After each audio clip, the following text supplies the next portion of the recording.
Om Swastiastu. Selamat pagi, saya Dr. Kadek Fajar Marta, MBiomed, spesialis obstetri dan ginekologi, subspesialis uroginekologi rekonstruksi estetik. Saya adalah staf pengajar di bagian obstetri dan ginekologi FK Unut RSUP Prof. Murah. Mata kuliah yang saya ampu pada bagian obstetri dan ginekologi ini adalah inkontinensia fekal. Inkontinensia fekal merupakan salah satu mata kuliah yang saya berikan kepada peserta didik pada jenjang 2, di mana inkontinensia fekal ini sangat berhubungan sekali dengan kejadian-kejadian di bagian kebidanan dan penyakit kandungan, utamanya pada pasien-pasien pasca persalinan.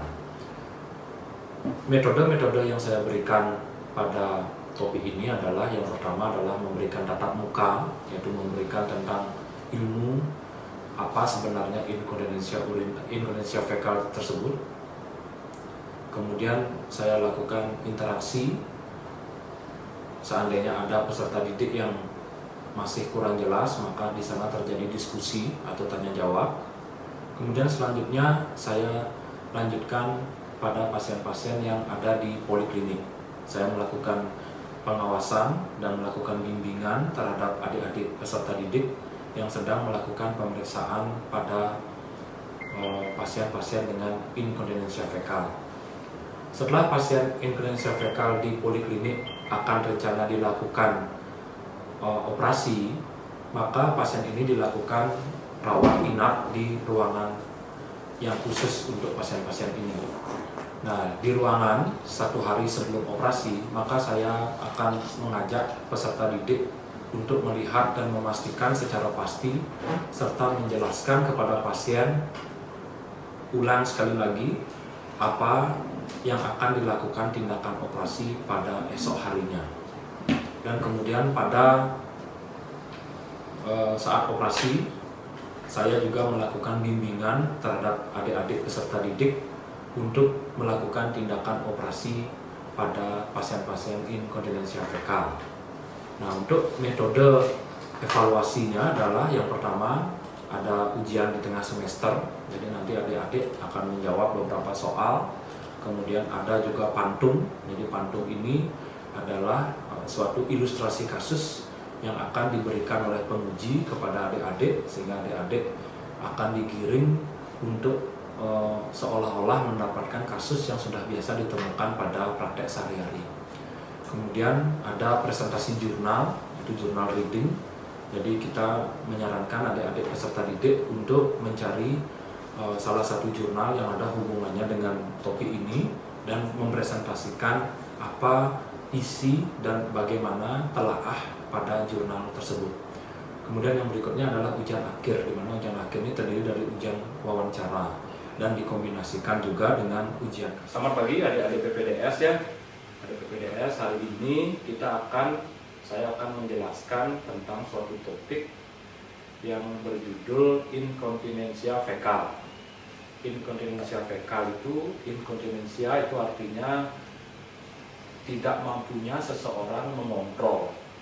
Kalau fekal itu feses ya, jadi ketidakmampuan seseorang itu mengontrol pengeluaran feses. Ya, saya adopsi. Ya, slide.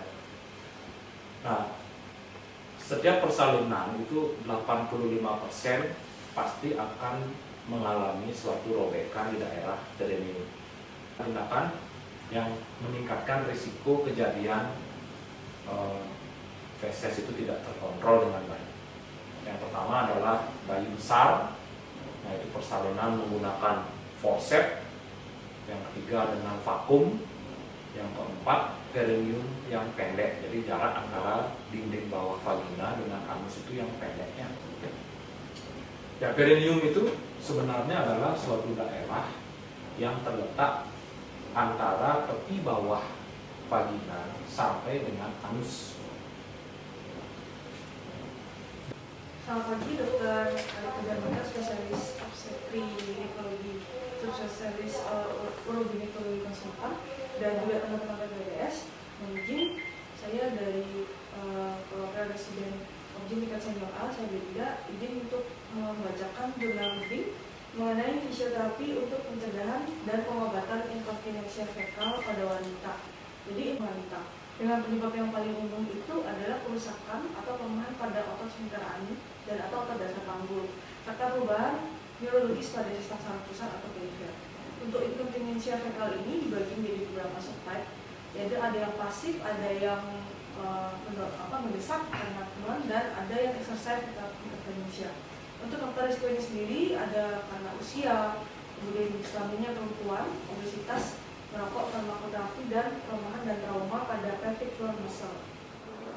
Berikut akan saya lampirkan cuplikan video mengenai aktivitas saya dalam melakukan bimbingan terhadap adik-adik peserta didik untuk topik ini. Terima kasih. Om Santi Santi Santi Om. Selamat siang Ibu. Ya, Dan saya Dr. Fajar Mahta. Ya, saya peserta didik saya ini Dr. Belinda, ini Dr. Amanda, dan ini Dr. Angga. Dan besok kita akan melakukan tindakan operasi. Jadi sekarang Dr. Belinda akan menjelaskan apa sebenarnya penyakit dari ibu. Ya, saya silakan. Jadi untuk asesmennya sendiri kita ases dengan Sistokel grade 3 dan dari grade 1 dokter, dan juga inkontinensia fekal. Ya. Apa sudah dilakukan USG pada pasien ini? Sudah dari USG sendiri tidak didapatkan kelainan pada uterus maupun pada kedua ovarium. Apakah di depan pasien ini turun jauh? Turun. Ya. Apa kira-kira rencana operasi yang akan kita lakukan besok? Untuk rencananya sendiri kita akan lakukan korporapi Korporapi anterior, ya, perbaikan dinding. Kalau viral ini kan sedikitnya disebabkan karena dewasa kerjaan, karena perdoberan yang berat itu salah satu pengaruhnya. Untuk anak kan ibunya cuma punya satu anak, jadi itu bukan faktor risiko, dan usia tua juga bisa jadi. Nah, kemudian untuk tindakan besoknya itu nanti kita akan mengambil sedikit di mingguan di perutnya panggul itu, kita nanti akan melakukan penjahitan perekatan gitu. Jadi dia akan lebih rapat dan lebih kuat di situ. Jadi tidak akan turun lagi kandung kencingnya. Saya minta sama dokter semua apa langkah bagusnya yang bagus itu supaya nggak belum. Selamat pagi Ibu Sumi. Ya, saya perkenalkan, saya Dr. Angga. Ya, ini dokter spesialisnya Dr. Angga. Ya, ini sama kedua teman saya, Dr. Belinda dan Dr. Angga. Ya, pagi ini saya akan melakukan pemeriksaan, ya tentu dengan wawancara sebelumnya. Ini untuk belumnya Niki dirujuk ya dari rumah sakit Bros ya. Ini pendampingnya ya. Dengan ibu siapa? Saya Siti. Anaknya nomor berapa? Nomor 2. Oh ya, Ibu Sumini ya. Ibu Sumini umur berapa kan? Postmenopausal bleeding dan tumor ovarium. Ya. Nah, saya tanya keluhannya dulu. Ibu ngerasa perutnya ada membesar. Ini nggak ada masalah. Oke. Untuk berat badannya ada turun nggak? Turun. Berapa kilo? Sekarang 60. Ya, jadi sudah nggak berhubungan lagi ya. Tapi ada sempat keluar perdarahan dari vaginanya. Plek-pleknya gitu. Padahal itu harusnya sudah menopause. Iya. Sudah lama kita kurang lebih 10 tahun. 10 tahunan sudah nakmel. Iya. Ya, selain itu BAB-nya ada masalah Bu? Nggak ada. Nah, dari anamnesa atau wawancara saya tadi, nanti tentu akan kita konfirmasi dengan pemeriksaan ya. Kita harus periksa fisik dulu ya. Habis itu baru ke pemeriksaan penunjang seperti USG. Ya, apakah Ibu bersedia? Kita periksa dulu Ibu ya di sana ya. Nah, jadi kista dulu ya. Kista atau tumor sama? Ya, sama. Jadi kista itu adalah tumor yang isinya cairan, itu namanya kista. Ya, jadi segala bentuk pembesaran yang abnormal itu namanya kista. Ya, kalau ya. Pada kesempatan ini saya akan menjelaskan mengenai roadmap penelitian saya yang sedang saya kerjakan. Saat ini saya sedang mengerjakan penelitian yang mengambil topik mengenai stem cell dalam mencegah disfungsi dasar panggul. Mungkin sekilas saya akan menjelaskan mengenai disfungsi dasar panggul, di mana di bagian saya, yaitu saya di divisi uroginekologi dan rekonstruksi, dengan kasus yang terbanyak adalah turun peranakan. Turun peranakan ini nama lainnya adalah prolap organ panggul yang terjadi akibat adanya disfungsi dasar panggul.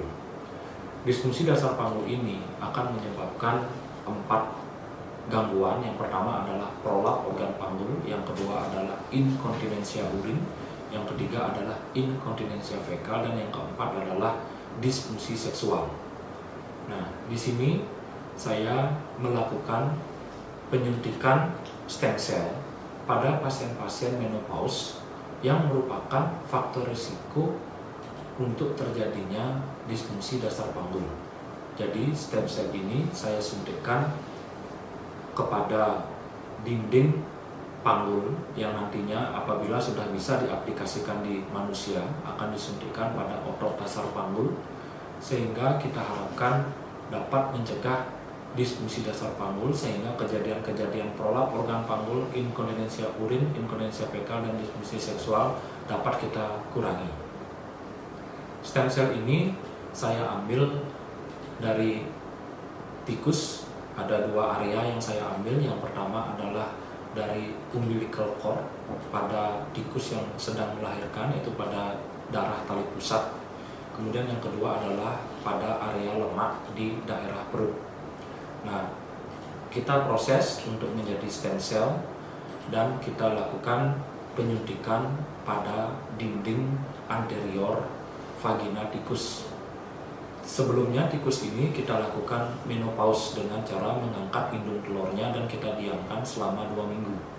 Setelah tikus ini menopause, maka stem cell ini disuntikkan ke dinding vagina anterior dan kita lakukan pemeriksaan 3 bulan ke depan.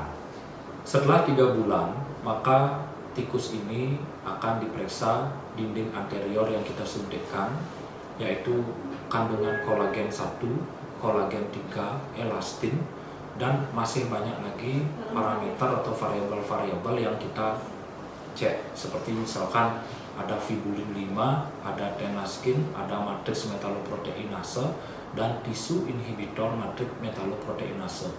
Kesemua variabel tersebut itu berhubungan dengan komposisi jaringan ikat.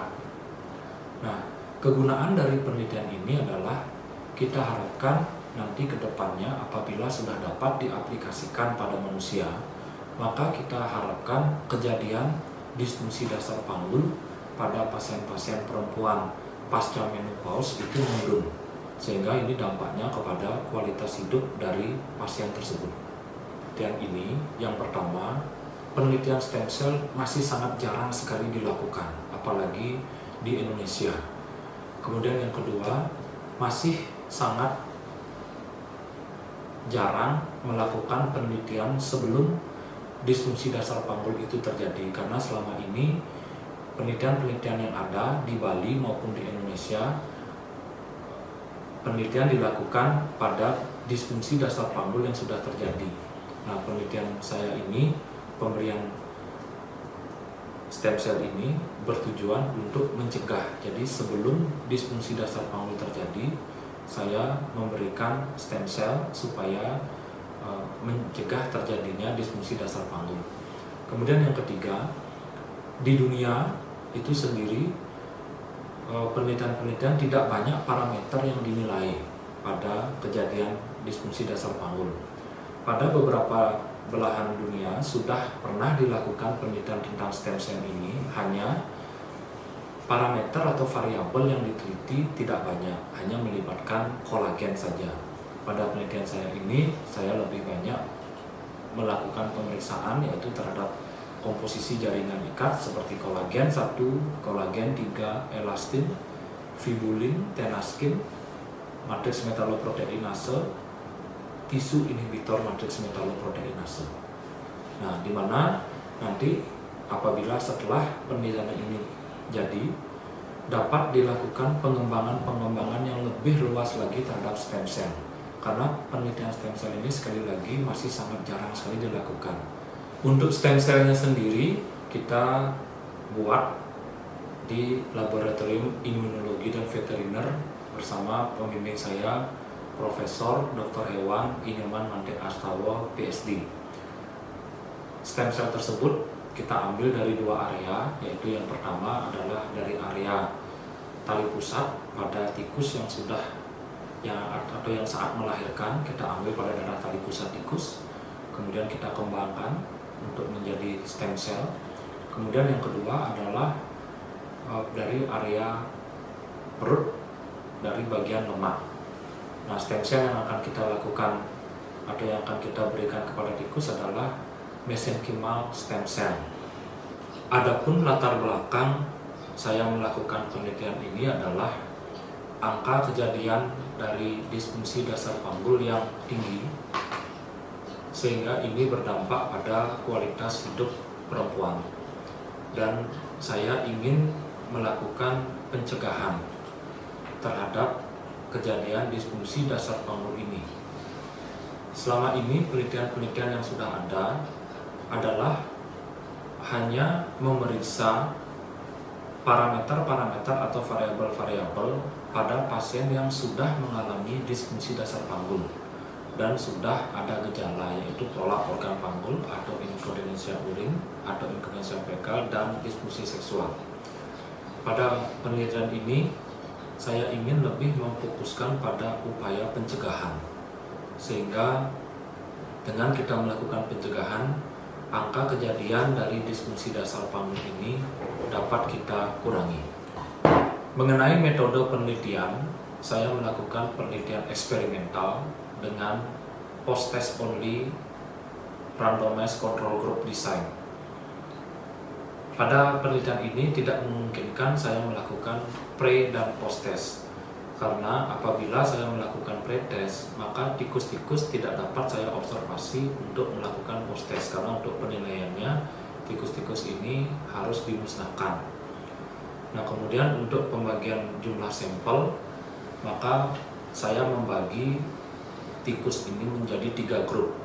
Yang pertama tidak diberikan stem cell, kemudian yang kedua diberikan dengan dosis 1/10⁻⁶, dan yang ketiga adalah kita berikan dengan dosis yang lebih tinggi, yaitu 2/10⁻⁶.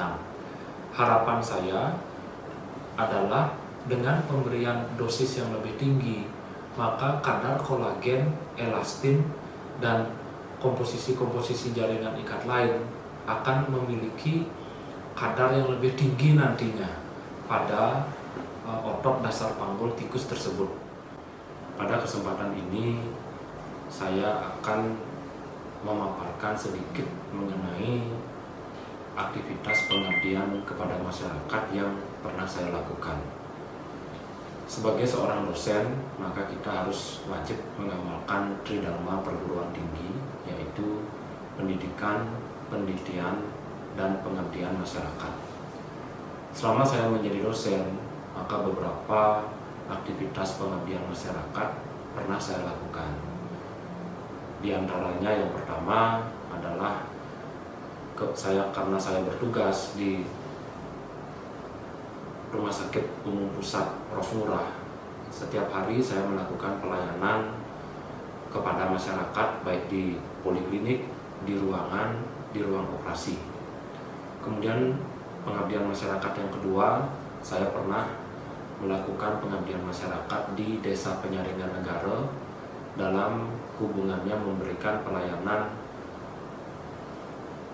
IVA atau inspeksi visual asetat pada pasien-pasien yang perempuan untuk mencegah terjadinya CA cervix atau untuk mendeteksi, kemudian kita melakukan pencegahan bahkan pengobatan terhadap CA cervix. Ini diikuti oleh hampir 200 sampai 300 perempuan pada saat itu, di mana pada saat itu sasaran kita adalah perempuan-perempuan yang sudah melakukan hubungan seksual, jadi usia reproduksi kita harapkan umur 25 sampai 65 tahun, dan kita lakukan polesan pada serviks atau mulut rahim dari perempuan tersebut dan kita lihat, kita deteksi apabila ditemukan gambaran berwarna putih yang kita curiga itu ada suatu kelainan pada mulut rahimnya, maka kita akan rujuk pasien itu ke rumah sakit terdekat, bahkan kita sarankan untuk ke rumah sakit Prof. Ngurah. Saat itu dukungan masyarakat sangat antusias sekali. Masyarakat pada saat itu mulai dari satu bulan sebelum acara kita memberitahukan kepada perangkat desa di sana, dan perangkat desa meneruskan kepada masyarakat. Mereka sangat antusias untuk datang dan memeriksakan diri di tempat pelayanan kita memberikan pelayanan kesehatan, karena mereka sangat jarang dan bahkan ada yang tidak tahu tentang teknik seperti ini. Nah, saya harapkan melalui pengabdian masyarakat dengan tema pemberian inspeksi visual asetat pada pasien-pasien kanker serviks ini, pada pasien-pasien untuk mendeteksi perempuan dengan CA serviks, saya harapkan mereka dapat paham apa-apa yang harus dilakukan dalam mencegah terjadinya risiko untuk menjadi kanker serviks, dan apa pemeriksaan screening yang memang wajib mereka lakukan setiap tahunnya. Kemudian pengabdian masyarakat yang terakhir adalah saya bersama tim dan teman-teman melakukan bakti sosial beserta donor darah di Panti Jompo Wanesraya di Tangtu, yaitu di Jalan Bypass Mandrong.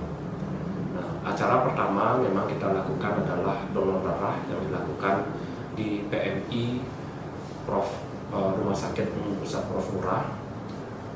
Ada pada saat itu sekitar 50-60 pasien yang mau mendonorkan darahnya, dan kita serahkan langsung kepada bagian PMI yang di sini, di bagian RSUP Prof. Ngurah. Kemudian keesokan harinya pada hari Minggu tanggal 30 Juli kita lakukan bakti sosial di Panti Jompo Wanesraya di daerah Tangtu, Denpasar. Sasaran kita adalah pasien-pasien yang sudah lanjut usia atau lansia. Kegiatan kita pada saat itu adalah yang pertama memberikan penyuluhan tentang cara menjaga kesehatan di usia-usia lansia agar tetap memiliki kualitas hidup yang baik. Kemudian yang kedua kita lakukan adalah pemberian sembako kepada para lansia. Kemudian yang ketiga pemeriksaan kesehatan secara gratis, yaitu yang pertama pengecekan yang paling simpel, yang paling sederhana adalah pengecekan tensi, suhu, denyut nadi. Kemudian kalau ada pasien-pasien yang mengeluhkan sesuatu yang terjadi pada dirinya, maka kita berikan terapi atau kita sarankan untuk ke rumah sakit atau untuk mencari pengobatan. Dukungan dari para lanjut usia ini tentu sangat antusias sekali. Mulai dari saat kita datang, kemudian saat kita berbaur dengan mereka, saat kita ngobrol dengan mereka, mereka sangat antusias sekali karena mereka sebenarnya membutuhkan dukungan psikis. Jadi dengan kita datang ke sana melakukan pelayanan kesehatan, memberikan sembako, mereka merasa seperti ada teman dan seperti ada yang melindungi mereka. Kemudian perubahan yang terjadi, ya saya harapkan dengan melakukan kunjungan untuk para lanjut usia di Panti Jompo ini, mereka akan lebih mendapatkan teman untuk berbagi, teman untuk ngobrol, sehingga mendapatkan dukungan psikis, dan ini tentu dampaknya terhadap kualitas kehidupan dari para lanjut usia tersebut. Kemudian saya ingin menjelaskan sedikit pengalaman yang saya temukan pada pengabdian masyarakat mengenai kanker serviks dan di Panti Jompo ini. Kalau pada kanker serviks, pengalaman yang saya temukan bahwa masih banyak sekali perempuan-perempuan terutama di daerah pelosok yang memang tidak paham atau belum pernah mendengar tentang istilah kanker serviks dan bagaimana cara untuk menanggulanginya, cara untuk mencegah agar tidak terjadi kanker serviks tersebut. Mereka bahkan ada yang umur di atas 50 sama sekali belum pernah memeriksakan diri atau sama sekali awam mengenai tentang kanker serviks ini. Nah, saya juga benar-benar terkejut tentang keadaan ini. Makanya saya pada saat itu bersama teman-teman, bersama tim memberikan penyuluhan di sana untuk menambah pengetahuan mereka sehingga di kemudian hari mereka dapat melakukan pemeriksaan secara rutin dan berkala untuk mencegah terjadinya kanker serviks ini. Kemudian untuk di Panti Jompo, pengalaman yang saya dapatkan, ternyata bayangan saya terhadap Panti Jompo itu tidak seperti yang saya bayangkan, karena ternyata mereka begitu ditempatkan di Panti Jompo dan mereka berbaur sesama usia mereka, itu lebih bahagia terlihat karena seperti memiliki teman di sana seusia mereka, dengan percakapan yang mereka bisa membuat mereka bahagia. Dan tentu kedatangan kita pada saat itu benar-benar membuat mereka lebih bahagia karena lebih ada yang memperhatikan mereka, dan sehingga kita juga tahu bagaimana kondisi kesehatan mereka di sana. Demikian penjelasan saya mengenai roadmap penelitian saya ini. Saya sangat berharap dukungan dari kedua belah pihak agar penelitian saya ini bisa berjalan, karena penelitian ini memang masih sangat jarang dilakukan. Saya harapkan ini merupakan suatu inovasi dan penelitian ini bisa saya selesaikan dengan baik bersama tim. Saya mohon maaf apabila dalam video ini ada kata-kata saya yang kurang berkenan. Sekali lagi terima kasih. Om Santi Santi Santi Om.